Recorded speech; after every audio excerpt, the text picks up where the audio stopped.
বিসমিল্লাহির রহমানির রহিম। আসসালামু আলাইকুম। Welcome to Ohi's kitchen.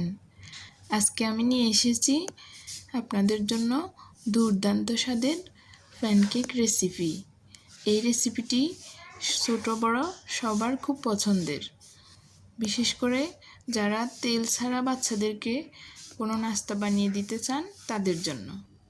দেখুন কেকটা কতটা সফট হয়েছে, আমি কাছ থেকে দেখিয়ে দিচ্ছি।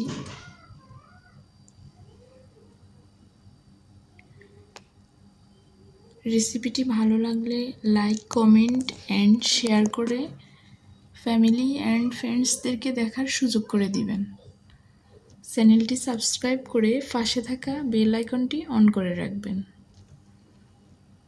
চলুন কথা না বাড়িয়ে চলে যাচ্ছি মূল ভিডিওতে।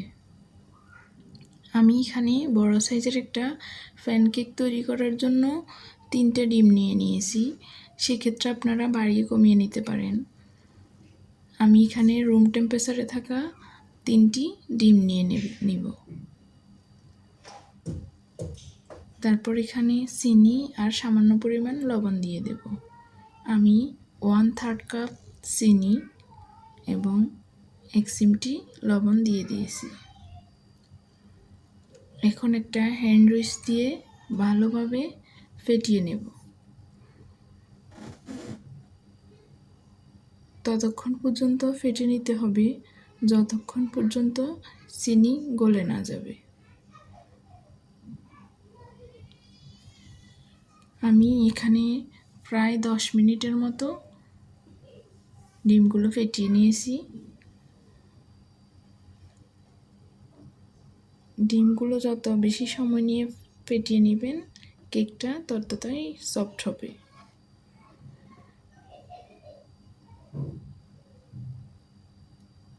তো ডিমটা ফেটিয়ে নেওয়া হয়ে গেলে এখানে বাকি উপকরণগুলো দিয়ে নেব।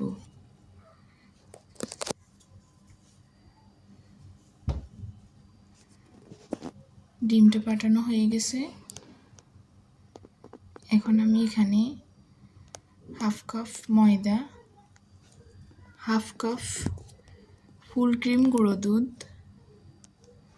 1/3 কাপ বেকিং সোডা আর সামান্য একটু লেবুর রস, 1 চা চামচ লেবুর রস, এগুলো দিয়ে ভালোভাবে ব্যাটারটা তৈরি করে নেব। ধীরে ধীরে ব্যাটারটা তৈরি করতে হবে,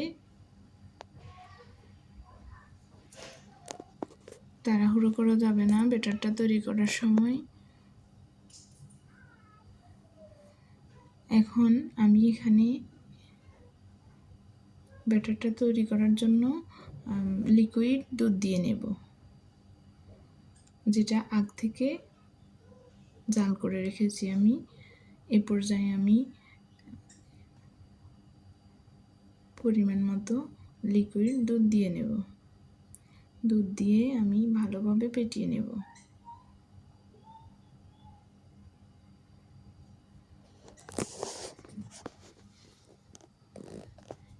ব্যাটারটা এমনভাবে তৈরি করে নিতে হবে এটার ঘনত্ব খুব বেশি পাতলাও হবে না আবার বেশি ঘনও হবে না, সে পর্যায়ে ব্যাটারটা তৈরি করে নিতে হবে।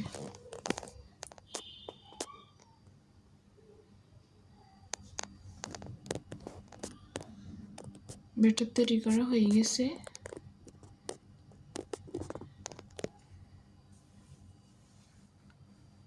ব্যাটারটা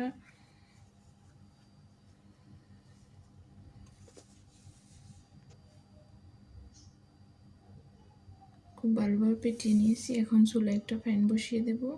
প্যানটা গরম হলে আমি কয়েক ফোঁটা ঘি দিয়ে দিব। একটা ব্রাশের সাহায্যে ঘিটা ব্রাশ করে নেব কড়াইতে। তারপর আমি কেকের ব্যাটারটা ঢেলে দেব। এরপর ঢাকনা দিয়ে ঢেকে ঢাকনার ছিদ্রটা বন্ধ করে দেব একটা লবঙ্গ দিয়ে। এই পর্যায়ে চুলার আঁচ লো ফ্লেমে রাখতে হবে। এখন আমি কেকটা উল্টিয়ে দেব, তারপর ঢাকনা দিয়ে ঢেকে অপেক্ষা করব প্রায় 4 মিনিট সময়। এই কেকটা তৈরি করার জন্য প্রথমে চুলার আঁচটি হাই ফ্লেমে দিয়ে কড়াইটা খুব ভালোভাবে গরম করে নিতে হবে।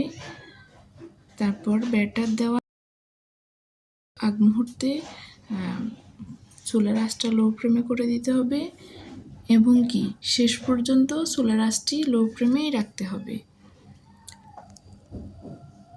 চুলার আঁচ বাড়িয়ে দিলে কেকটি পড়ে যাবে। আমি কেকটা আবারও উল্টে নিচ্ছি সুন্দর একটা কালার আনার জন্য।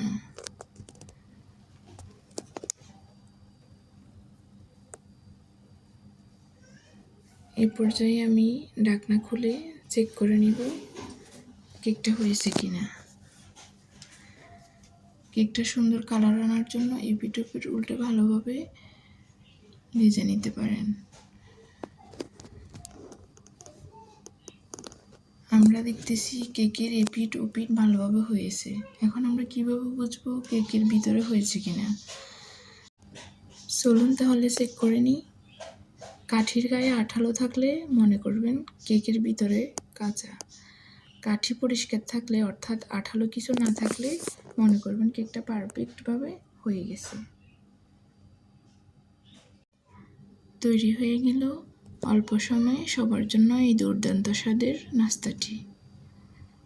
এটা একবার বানাইয়ে খেলে বারবার খেতে মন চাইবে। আজ এ পর্যন্তই। সবাই ভালো থাকবেন। আমি এবং আমার পরিবারের জন্য দোয়া করবেন। দেখা হবে অন্য কোনো ভিডিওতে। সে পর্যন্ত সবাই ভালো থাকবেন। আল্লাহ হাফেজ।